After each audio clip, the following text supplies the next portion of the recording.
Assalamualaikum warahmatullahi wabarakatuh. Waalaikumsalam warahmatullahi wabarakatuh. Bapak Ibu Dewan Guru dan staf tetap saya yang saya hormati, pada kesempatan ini akan kita mengikuti kegiatan diseminasi atau pengimpasan calon guru penggerak angkatan 9 dari SMP Negeri 1 Bungkung tentang budaya positif oleh Ibu Norma Sine SPDI.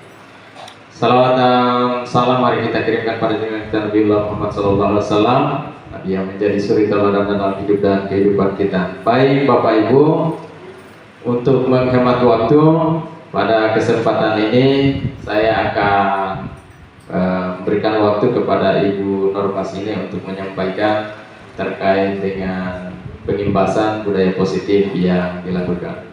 Dengan ini disilakan.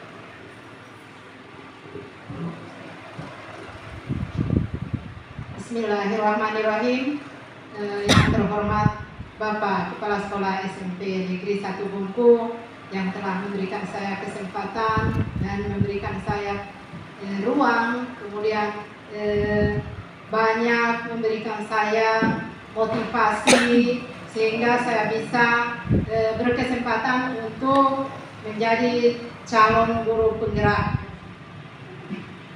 Juga kepada Ibu dan Bapak Guru yang telah meluangkan waktunya, yang sebenarnya saat ini mungkin sudah berada di rumah masing-masing, mungkin dengan aktivitasnya yang sudah direncanakan, namun karena kegiatan ini tertunda.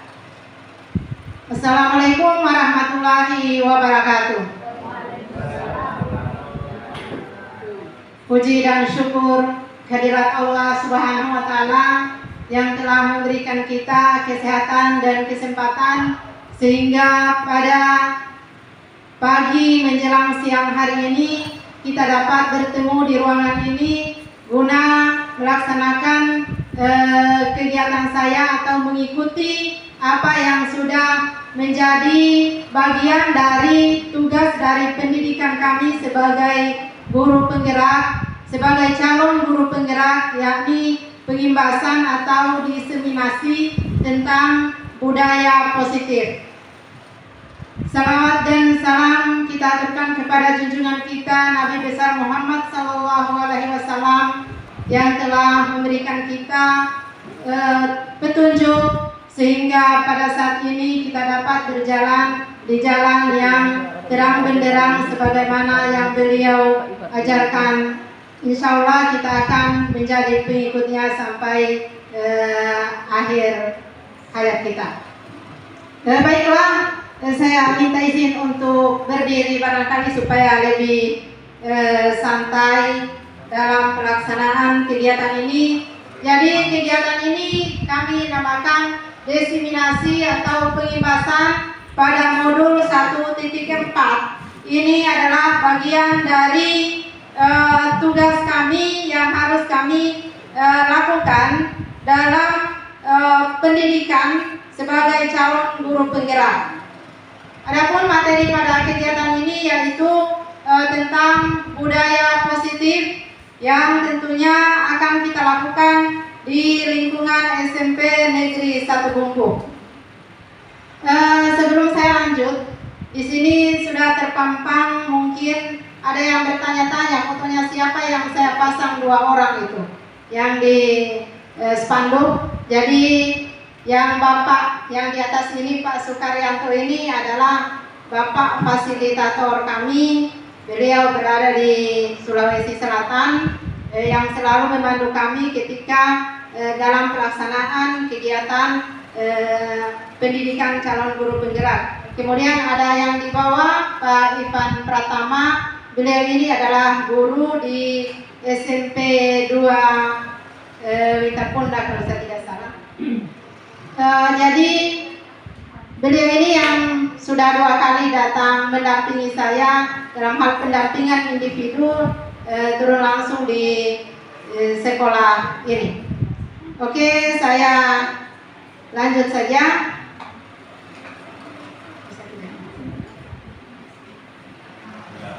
Oke, barangkali sebelum saya mulai materi. Kita penyegaran speaking dulu, ya, supaya tidak mengantuk. Apalagi ini sudah menjelang siang. Boleh berdiri semua barangkali, supaya kita sama-sama speaking.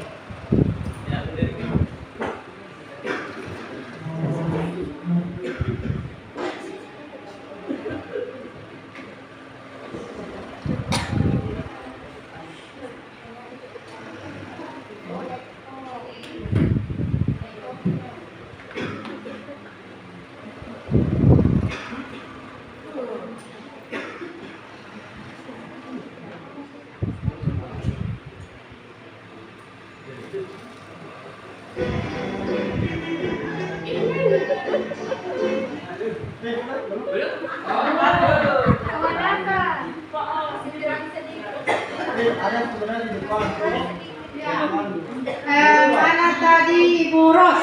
Ya, sebagai model. Ibu Ros tadi memang saya sudah siapkan sebagai model, dan Ibu Nikmat ternyata Ibu Yus minta tolong sebagai model kita untuk speaking pagi ini. Balik di sana.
Begitu biru saja langsung.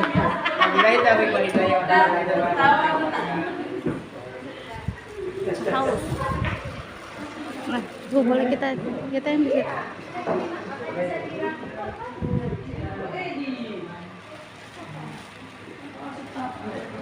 Ya, jadi alhamdulillah, terima kasih kita sudah melaksanakan speaking. Sekarang kita masuk materi tentang budaya positif. Jadi budaya positif ini ada beberapa bagian. Yang pertama, perubahan paradigma, Kemudian yang kedua disiplin positif dan motivasi. Kemudian pemenuhan kebutuhan dasar. Selanjutnya keyakinan kelas. 5 posisi kontrol dan segitiga restitusi. Sebelum saya lanjut, ada permainan yang erat kaitannya dengan apa yang menjadi materi ini. Tapi sebelumnya kita pahami bahwa penerapan budaya positif di sekolah ada 2 hal yang perlu kita ketahui. Yang pertama, budaya positif adalah nilai-nilai atau keyakinan yang menjadi kebiasaan di sekolah, berpihak pada peserta didik, mengembangkan budaya positif dapat menumbuhkan motivasi intrinsik dalam diri peserta didik untuk menjadi pribadi yang bertanggung jawab, berbudi pekerti luhur, dan berakhlak mulia.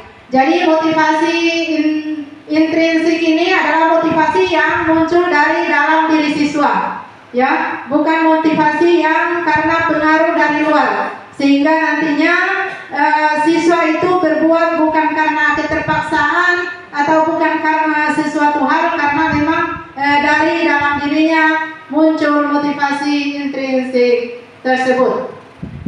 Kemudian yang kedua, tujuan membangun budaya positif di sekolah adalah menumbuhkan karakter anak, yaitu karakter yang diharapkan menjadi manusia atau anggota masyarakat untuk mencapai keselamatan dan kebahagiaan setinggi-tingginya.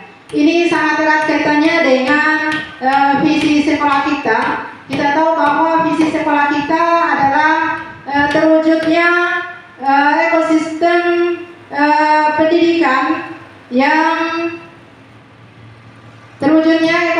pendidikan yang sesuai dengan profil pelajar Pancasila. Tentunya untuk mewujudkan itu harus kita bagaimana untuk menerapkan budaya positif di sekolah kita. Ya, sebelumnya di sini kalau bisa saya minta 3 model yang erat kaitannya dengan materi ini. Kalau bisa Ibu Sandra, ya, Ibu Sandra, Pak Ifat sebagai model, tidak apa-apa. Kemudian satu lagi Bulan. Oke, silakan di sini. Menghadap ke sana. Oke, terima kasih. Silakan boleh menunjuk pasangannya, masing-masing menunjuk pasangannya untuk kita bermain. Panggil siapa yang mau menjadi pasangannya? Iya. Marius. Pasang sur. Dari sini barangkali Bu, supaya bagus tidak teman-teman. Oke.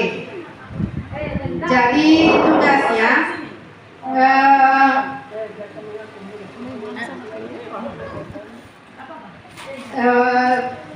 kepalkan tangan. Di tangan itu sudah ada benda yang akan dipertahankan. Anggaplah benda ini adalah benda yang sangat berharga, ya. Benda yang sangat berharga untuk kamu pertahankan. Jadi tugasnya yang di depan ini adalah berusaha bagaimana supaya bisa dia ambil apa yang di genggamannya itu, ya. Apakah dengan cara membujuk, atau dengan cara tertawa, atau dengan cara bagaimana supaya bisa dia miliki apa yang ada di genggamannya. Silakan mulai.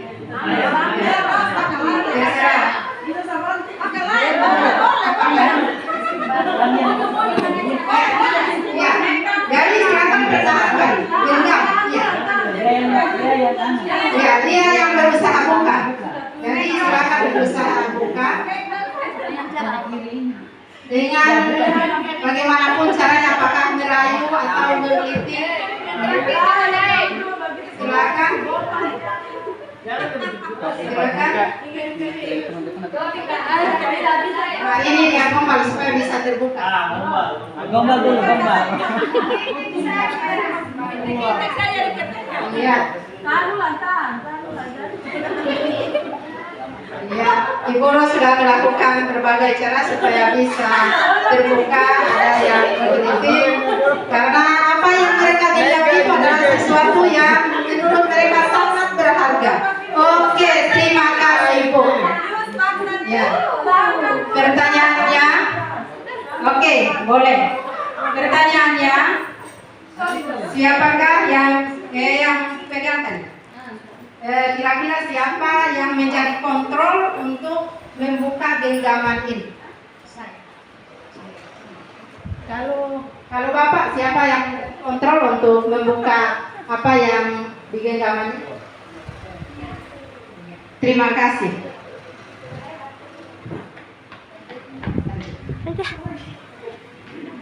Oke, jadi kalau kita lihat permainan tadi, bahwa yang menjadi kontrol apa yang akan dilakukan itu adalah diri pribadi.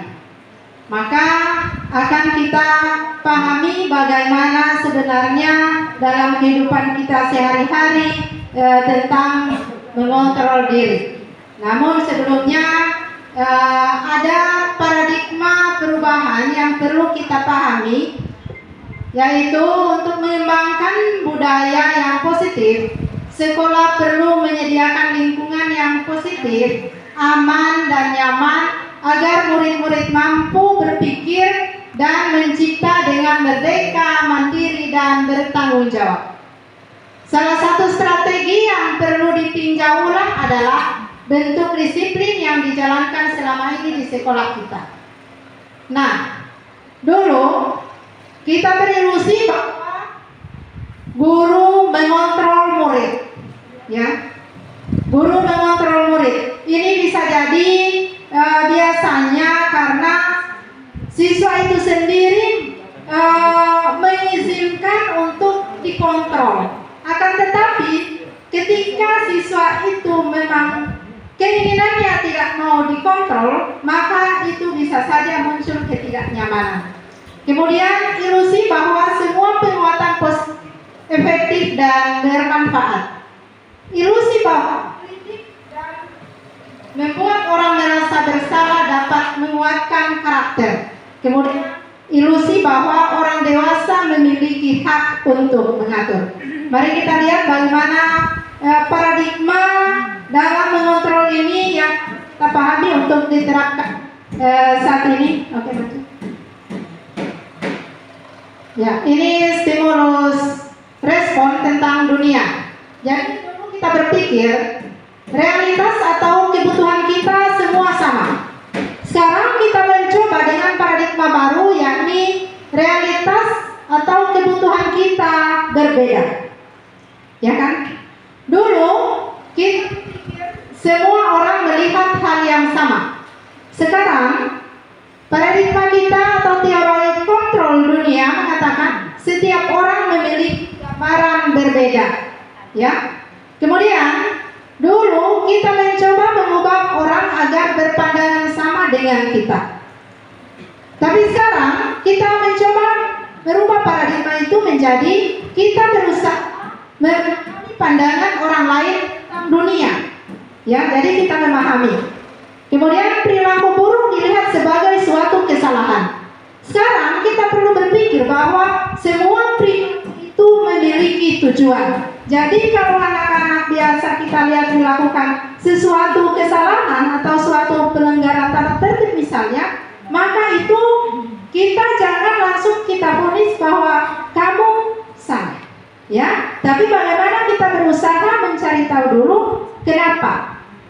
Dan ini kita perlu berpikir bahwa melakukan sesuatu itu pasti ada tujuan, walaupun kadang dalam pemenuhan kebutuhannya itu biasanya keliru caranya. Kemudian dulu orang lain bisa mengontrol saya. Sekarang kita harus berpikir hanya Anda yang bisa mengontrol diri Anda, ya. Kemudian saya bisa mengontrol orang lain. Pemikiran sekarang Anda tidak bisa mengontrol orang lain, seperti contoh tadi yang dipraktekkan. Pemaksaan ada pada saat bujukan gagal. Ya, jadi itu pemikiran dulu. Kalau pemaksaan ada pada saat bujukan gagal, berarti kalau ini biasanya kan dipaksa. Nah, pemikiran yang kita harus lakukan sekarang, kolaborasi dan konsensus menciptakan pilihan-pilihan baru. Kemudian yang terakhir, model berpikir menang kalah. Sekarang kita perlu berpikir model berpikir menang. Kemudian konsep disiplin positif dan motivasi perilaku manusia. Bagaimana cara membuat murid disiplin? Siapakah yang bisa mendisiplinkan murid? Apakah guru yang bisa mendisiplinkan murid? Atau kepala sekolah? Atau orang tua? Atau murid sendiri? Ada yang mau menjawab pertanyaan ini?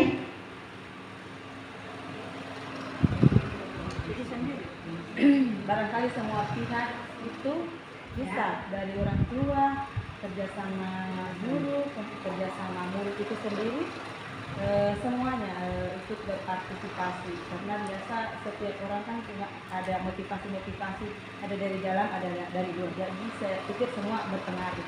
Oke, bagus sekali. Terima kasih Ibu Ramliati. Tepuk tangan dulu. Ya, dalam budaya kita, makna kata disiplin dimaknai menjadi sesuatu yang dilakukan seseorang pada orang lain untuk mendapatkan kepatuhan. Kita cenderung menghubungkan kata disiplin dengan ketidaknyamanan. Ya, di sini ada motivasi perilaku manusia. Tentunya seseorang melakukan sesuatu itu karena didorong oleh motivasi. Menurut Dan Gossen dalam bukunya Restructuring School Discipline menyatakan ada 3 alasan motivasi berperilaku manusia. Jadi ada 3 motivasi seseorang melakukan sesuatu. Yang pertama, orang menghindari ketidaknyamanan atau hukuman. Jadi biasanya kalau orang melakukan sesuatu itu karena menghindari ketidaknyamanan atau hukuman.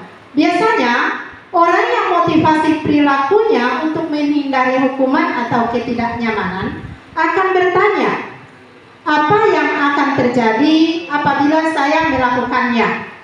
Ya, jadi biasa pertanyaan itu yang muncul. Contoh, apa alasan Anda datang sekolah tepat waktu? Jadi ketika kita berpikir tentang diri kita, maka apa alasan kita untuk datang tepat waktu? Mungkin kalau di posisi kontrol menghindari ketidaknyamanan atau hukuman, tentunya jawabannya ini untuk supaya tidak dihukum, ya kan? Jadi, kemudian posisi kontrol yang kedua untuk mendapatkan imbalan atau penghargaan dari orang lain. Di sini orang berperilaku untuk mendapatkan imbalan atau penghargaan dari orang lain. Orang dengan motivasi ini akan bertanya, apa yang akan saya dapatkan apabila saya melakukannya? Jadi dia termotivasi karena ada yang dia inginkan. Mungkin dia akan dapat imbalan, mungkin dia akan dapat penghargaan, atau mungkin dia termotivasi karena akan mendapatkan hadiah. Kalau siswa mungkin akan berpikir supaya dapat nilai tinggi atau supaya dapat juara. Kemudian motivasi yang ketiga yaitu untuk menjadi orang yang mereka inginkan dan menghargai diri sendiri dengan nilai-nilai yang mereka percaya. Orang dengan ini akan bertanya, akan menjadi orang yang seperti apa apabila saya melakukannya. Jadi dari ketiga motivasi yang ada di sini, 2 ini, yang pertama untuk menghindari ketidaknyamanan atau hukuman dan untuk mendapatkan imbalan dari orang lain, ini sifatnya ekstrinsik atau sifatnya berasal dari luar diri. Ya, ini bisa saja dilakukan, tapi ini sifatnya jangka pendek. Ya, sifatnya jangka pendek. Ketika mungkin tadi di motivasi sudah tidak dilakukan hukuman, maka atau tidak adanya hukuman, maka anak itu tidak mau melakukan sesuatu, misalnya disiplin, tidak mau bertanggung jawab, ya, karena ketika dia tidak bertanggung jawab, dia berpikir tidak ada juga hukuman yang dia dapatkan.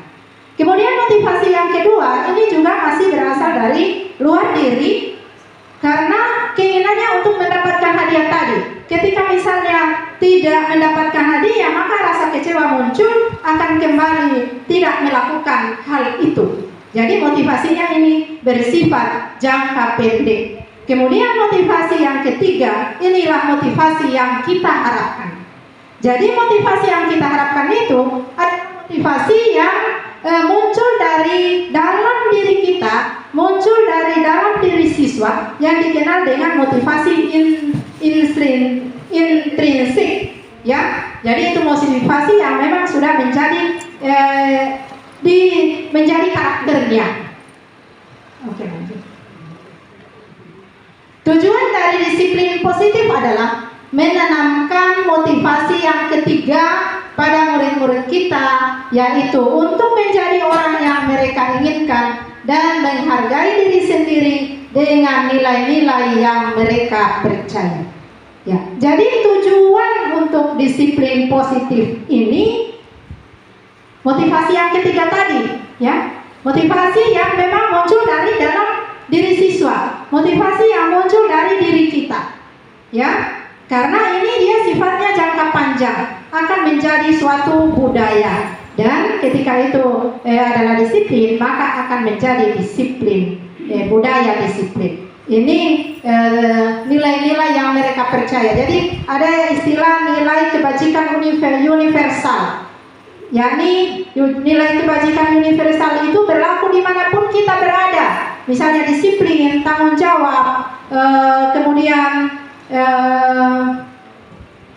dapat dipercaya, ya. Jadi itu bentuk-bentuk nilai-nilai yang kita percaya. Kalau di sekolah kita yang memang sekarang ini yang merupakan impian kita semua adalah siswa yang memiliki karakter yang berprofil pelajar Pancasila.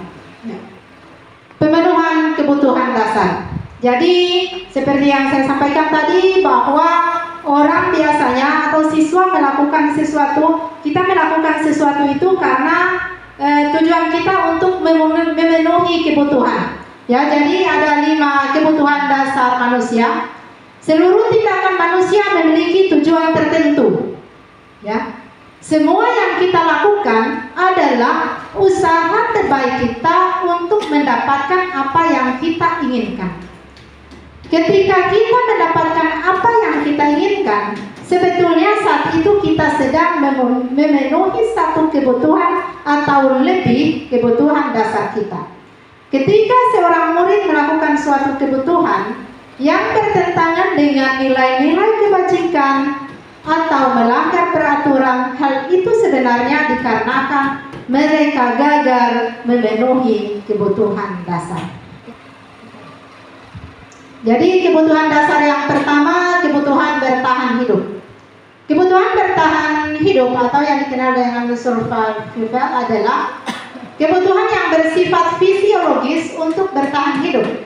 Misalnya kesehatan, makan, ya. Kemudian kebutuhan yang kedua, kebutuhan cinta dan kasih sayang. Ya.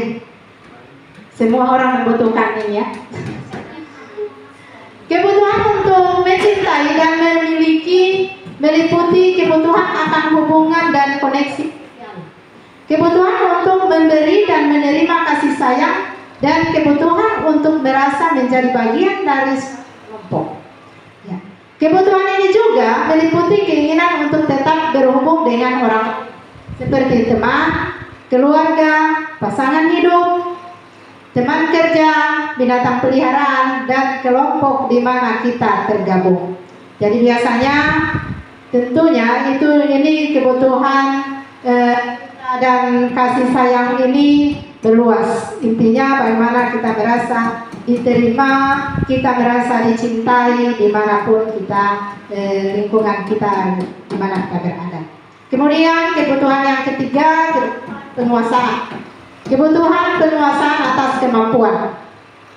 Kebutuhan ini berhubungan dengan kekuatan untuk mencapai sesuatu, menjadi kompeten, menjadi terampil, diakui atas prestasi dan keterampilan, didengarkan dan memiliki rasa harga.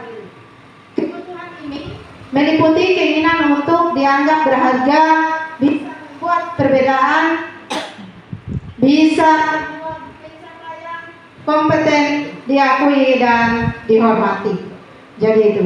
Kemudian kebutuhan kebebasan, kebutuhan akan pilihan. Jadi kebutuhan kebebasan ini adalah merupakan salah satu kebutuhan dasar manusia, yaitu kebutuhan untuk bebas, yakni kebutuhan akan kemandirian, kemudian otonomi, memiliki pilihan dan mampu mengendalikan arah hidup seseorang. Anak-anak dengan kebutuhan kebebasan yang tinggi menginginkan pilihan. Mereka perlu banyak bergerak, suka mencoba-coba, tidak terlalu terpengaruh orang lain dan senang mencoba hal baru dan menarik. Jadi ini biasanya kenapa anak-anak susah untuk dilarang, karena memang dia melakukan itu karena untuk memenuhi kebutuhan. Kemudian yang kelima, kebutuhan kesenangan, yaitu kebutuhan untuk merasa senang. Ya, kebutuhan akan kesenangan adalah kebutuhan untuk mencari kesenangan, bermain dan tertawa. Bayangkan hidup tanpa kenikmatan apapun betapa menyedihkan. Glaser menghubungkan kebutuhan akan kesenangan dengan belajar. Ya, jadi salah satu kebutuhan dasar manusia ini adalah kebutuhan kesenangan. Makanya biasa mungkin di kelas kita dapat anak-anak yang mengganggu temannya, kemudian yang diganggu mungkin tidak terima, tapi yang mengganggu itu malah tertawa, malah senang. Jadi sebenarnya ini sedang memenuhi kebutuhan kesenangannya, namun keliru. Kemudian yang berikut, keyakinan kelas. Ya, jadi ini keyakinan kelas ini biasa kita buat untuk di kelas kita atau bisa jadi di sekolah. Ini sebelum kita membuat keyakinan kelas, yang terlebih dahulu kita buat, biasa kita sepakati peraturan yang ada di kelas itu. Dari peraturan di kelas itu maka akan menjadi sebuah keyakinan kelas. Ya, jadi ada yang namanya peraturan yang sudah disepakati, namun akan dibuat keyakinan kelas ini yang sifatnya lebih umum, ya. Yang pertama, berpikir kritis. Mengapa kita memiliki peraturan tentang penggunaan helm pada saat mengendarai kendaraan roda 2 atau motor? Kira-kira alasannya ini atau terkait dengan kebutuhan apa ini? Kalau pertanyaan yang pertama, mengapa kita memiliki peraturan tentang penggunaan helm pada saat mengendarai kendaraan? Tentu untuk keselamatan, ya kan? Kemudian yang kedua, mengapa kita memiliki peraturan tentang penggunaan masker dan mencuci tangan setiap saat? Ini waktu masih COVID dulu, tentu ya ini suatu peraturan yang harus kita lakukan. Nilai-nilai keselamatan atau kesehatan inilah yang kita sebut sebagai suatu keyakinan, yaitu nilai-nilai kebajikan atau prinsip-prinsip universal yang disepakati bersama secara universal, lepas dari latar belakang suku, negara, bahasa maupun agama. Jadi ini salah satu nilai-nilai universal yang kita lakukan. Salah satunya itu adalah kesehatan, kemudian keselamatan. Oke, lanjut. Pembentukan keyakinan kelas. Yang pertama, keyakinan kelas bersifat lebih abstrak daripada peraturan yang lebih rinci dan konkret. Ya, jadi biasa kalau peraturan kelas itu dia lebih rinci. Misalnya, tidak boleh datang terlambat. Ya, berarti kalau kita tarik sebagai nilai-nilai kebajikan yang sifatnya universal ini, berarti terkait dengan kedisiplinan. Berarti nilai keyakinan di sini yang kita tulis adalah disiplin, nilai disiplin. Kemudian keyakinan kelas berupa pernyataan universal. Selanjutnya pernyataan keyakinan kelas senantiasa dibuat dalam bentuk positif. Keyakinan kelas hendaknya tidak terlalu banyak sehingga mudah diingat dan dipahami oleh semua warga kelas. Keyakinan kelas sebaiknya sesuatu yang dapat diterapkan di lingkungan tersebut. Semua warga kelas hendaknya ikut berkontribusi dalam membuat keyakinan kelas lewat kegiatan curah pendapat. Jadi ini bisa kita lakukan di kelas kita masing-masing atau di pelajaran kita buat keyakinan kelas, sehingga nanti ketika anak-anak atau siswa kita melanggar atau melakukan kesalahan, tentunya akan dipanggil dan ditanyakan keyakinan kelas apa yang sudah dilanggar. Kemudian akan dicarikan solusinya. Ini terkait dengan sebentar ada materinya.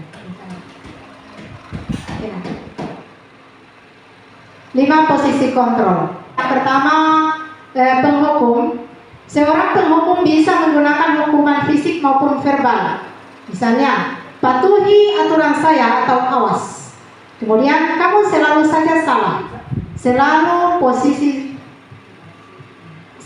yang terakhir selesai. Jadi ini posisi kontrol menghukum. Jadi biasa ini kita lakukan, ya. Kemudian posisi kontrol yang kedua, membuat orang merasa bersalah. Pada posisi ini biasanya guru akan bersuara lebih lembut seperti, ibu sangat kecewa sekali dengan kamu. Berapa kali bapak harus memberitahu kamu? Gimana coba kalau orang tua kamu tahu kamu berbuat begini? Jadi anak itu biasanya merasa bersalah, namun ini efeknya terhadap anak biasa dia menulis dirinya gagal, ya. Dia menyadari bahwa dia adalah orang yang gagal. Oke, lanjut. Kemudian sebagai pemantau, pada saat kita mengawasi, kita bertanggung jawab atas perilaku orang-orang yang kita awasi. Posisi pemantau berdasarkan pada peraturan-peraturan dan konsekuensi, ya. Jadi ada konsekuensi. Jadi kalau penghukum dia sifatnya satu arah, ya. Tidak ada kesepakatan sebelumnya, langsung ketika melakukan suatu tindakan yang salah langsung dihukum. Jadi anak-anak tidak merasa, oh ini yang akan saya dapat ketika saya melakukan ini. Beda dengan konsekuensi. Kalau konsekuensi sebelumnya sudah ada kesepakatan, kemudian melakukan kesalahan dan dia sudah tahu apa yang menjadi hukumannya. Kemudian posisi yang kelima adalah posisi manajer. Adalah posisi mentor, di mana guru berbuat sesuatu bersama dengan murid, mempersilahkan murid dan bertanggungjawabkan perilakunya, mendukung murid agar dapat menemukan solusi atas permasalahannya sendiri. Jadi kira-kira dari 5 posisi kontrol ini yang mana paling bagus? Yang paling bagus tentunya sebaiknya kalau memang kita berada pada posisi manajer. Ya. Oke, lanjut. Ya, ini yang terakhir, segitiga restitusi. Jadi tadi posisi kontrol itu ketika kita berada pada posisi manajer, maka kita akan melakukan ini restitusi dalam menangani masalah yang mungkin biasa kita dapatkan di kelas. Restitusi adalah proses menciptakan kondisi bagi murid untuk memperbaiki kesalahan mereka, sehingga mereka bisa kembali pada kelompok mereka dengan karakter yang lebih kuat. Restitusi membantu murid menjadi lebih memiliki tujuan, disiplin positif, dan memulihkan dirinya setelah berbuat salah. Penekanannya bukan pada bagaimana perilaku untuk menyenangkan orang lain atau menghindari ketidaknyamanan, namun tujuannya adalah menjadi orang yang menghargai nilai-nilai kebajikan yang mereka percaya.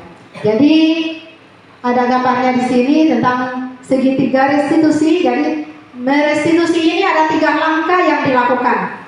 Langkah pertama, ketika misalnya ada laporan bahwa ada siswa yang melakukan kesalahan, maka langkah pertama adalah menstabilkan identitas.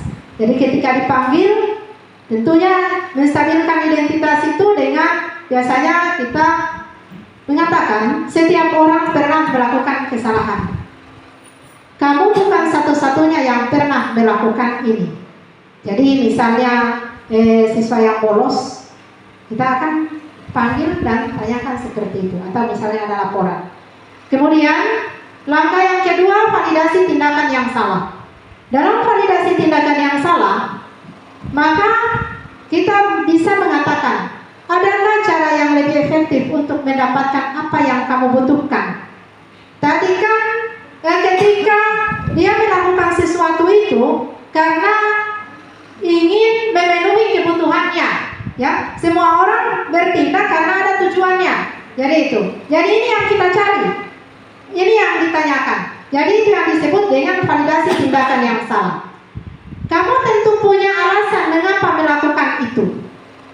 Setelah dia sampaikan alasannya, maka kita akan masuk di langkah yang ketiga, menanyakan keyakinan. Ya, menanyakan keyakinan. Karena misalnya kita sudah buat peraturan yang sudah jadi keyakinan kelas, maka kita akan tanya keyakinan kelas apa yang telah kita sepakati. Ya, tadi dia sudah tahu, misalnya keyakinan kelas yang sudah dilanggar, misalnya disiplin, ya, atau bertanggung jawab, atau bertutur kata yang tidak baik, dia akan mengakuinya. Kemudian dia tentu akan mengakui itu. Nah, setelah itu ditanya, kira-kira akan menjadi orang seperti apa? Apakah pada selalu orang yang salah atau mau memperbaiki kesalahan ini? Tentunya siswa biasa pasti mau memperbaiki kesalahan ini. Oke, kalau mau memperbaiki kesalahan ini, maka kita sama-sama untuk mencari solusinya. Jadi, mencari solusinya di sini, guru akan mengarahkan supaya sebisa mungkin siswa yang akan mendapatkan sendiri solusi supaya tidak mengulangi lagi kesalahan yang dia lakukan. Mari kita lihat contoh kasus. Saat pembelajaran IPA di kelas 9 Dewi Sartika berlangsung, Adit tidak pernah diberikan kesempatan untuk bertanya dan menjawab pertanyaan dari Ibu Susi, sehingga Adit meninggalkan kelas atau bolos karena merasa bahwa Ibu Susi pilih kasih dalam proses belajar mengajar. Berikut adalah skenario penyelesaian masalah dengan menggunakan segitiga restitusi. Assalamualaikum. Waalaikumsalam. Masuk Adit. Ya, silakan duduk. Adit, menurut laporan guru IPA Ibu Susi, kemarin kamu ajak 2 orang temanmu untuk bolos ya? Iya, Bu. Sudah berapa kali kamu bolos di pelajaran Ibu Susi? Baru 1 kali, Bu. Perbuatan bolos itu suatu kesalahan bukan? Kesalahan, Bu. Baik Adit, perbuatan salah itu manusiawi. Semua orang pernah melakukan kesalahan. Yang terpenting kita bisa belajar dari kesalahan itu dan berusaha untuk memperbaikinya. Setuju? Setuju, Bu. Oke, kalau begitu kita cari solusinya bersama ya. Iya, Bu. Adit, berbuat bolos karena ada alasannya kan? Ada, Bu. Oke. Apa alasan kamu bolos? Karena saya merasa dalam kelas kami saya tidak terlibat dalam pelajaran IPA, Bu. Oh begitu. Itu boleh jadi karena prasangka saja, karena prasangka Adit saja. Semua guru itu akan memandang murid itu semua sama, tidak ada yang dibeda-bedakan. Iya, Bu. Adit, kamu tahu keyakinan kelas yang kita sudah sepakati kan? Tahu, Bu. Menurut kamu, keyakinan kelas apa yang sudah kamu langgar? Tidak disiplin dan tidak menghargai guru. Oke. Menurut kamu, disiplin dan tidak menghargai guru itu penting tidak? Penting, Bu, agar tidak ketinggalan tidak ketinggalan pelajaran dan itu adalah cara kita untuk menghargai waktu dan menghargai orang lain lain juga penting agar tidak menimbulkan kesalahpahaman dan permusuhan. Iya, penting karena dapat bermanfaat bagi kita, seperti pekerjaan tidak menumpuk. Seperti tadi, kalau kamu bolos itu tentunya pelajaran itu akan kamu ketinggalan. Jadi bisa jadi akan menumpuk tugas-tugas kamu. Begitupun dengan guru, dia akan merasa tidak dihargai. Jadi dalam hal ini dapat berpengaruh baik dalam pelajaranmu maupun dalam perlakuanmu dengan manusia yang lain. Ya Bu, saya sangat menyesal sudah bolos. Saya meminta maaf kepada Ibu. Saya juga meminta maaf kepada Ibu Susi. Iya Adit, sikap yang sangat baik akan kamu lakukan dengan cara meminta maaf. Dan berjanji tidak mengulangannya lagi ya. Ya Bu. Menurut kamu, apa yang akan kamu lakukan agar tidak bolos lagi? Saya akan hilangkan prasangka buruk saya dan saya akan aktif lagi dalam proses belajar mengajar di kelas. Seperti bertanya materi yang saya belum pahami. Saya akan mengerjakan tugas saya dengan sungguh-sungguh. Baik Adit, kalau begitu berarti kamu sudah mendapatkan solusinya. Ya. Sekarang boleh kamu kembali di kelas untuk belajar. Terima kasih Bu. Oke, sama-sama. Assalamualaikum warahmatullahi wabarakatuh. Nama saya Adit, kelas 9 Dewi Sartika. Saya senang sekali diajak diskusi dengan Ibu Guru untuk menemukan solusi atas kesalahan yang saya lakukan. Saya tidak akan bolos lagi karena hanya merugikan bagi saya, agar tidak ketinggalan pelajaran dan selalu menghargai orang lain. Sekian, Assalamualaikum warahmatullahi wabarakatuh. Oke, demikian pemaparan saya hari ini. Barangkali ada yang mau ditanyakan. Ya, demikian tadi pemaparan singkat dari Ibu Norma Sine terkait dengan budaya positif yang ada di SMP Negeri 1 Bungku. Mungkin ada satu yang mau disampaikan, kita batasi karena waktu hari Jumat ini hari tidak ada, dan kita tutup. Baik, sebelum kita ada yang bertanya, saya ingin memberikan penguatan apa yang disampaikan tadi terkait dengan budaya positif. Yang pertama, secara pribadi dan secara kelembagaan, saya bersyukur bahwa di SMP Negeri 1 Bungku ini ada guru penggerak tahun ini lolos. Tahun kemarin angkatan 9, nah, ini lagi tahun angkatan 10 Ibu Nima Laguni. Kemudian di sini ada pendamping atau guru pengajar praktik, ada 2. Saya berharap banyak kalau program pemerintah ini tetap lanjut terus. Diharapkan kepada kita sekalian, Bapak Ibu Dewan Guru, bisa minimal setiap tahun kita bisa atau meloloskan 1 orang 1, sehingga mindset kita itu akan lebih berkembang, akan lebih berubah tanpa harus kita dari orang lain, orang luar.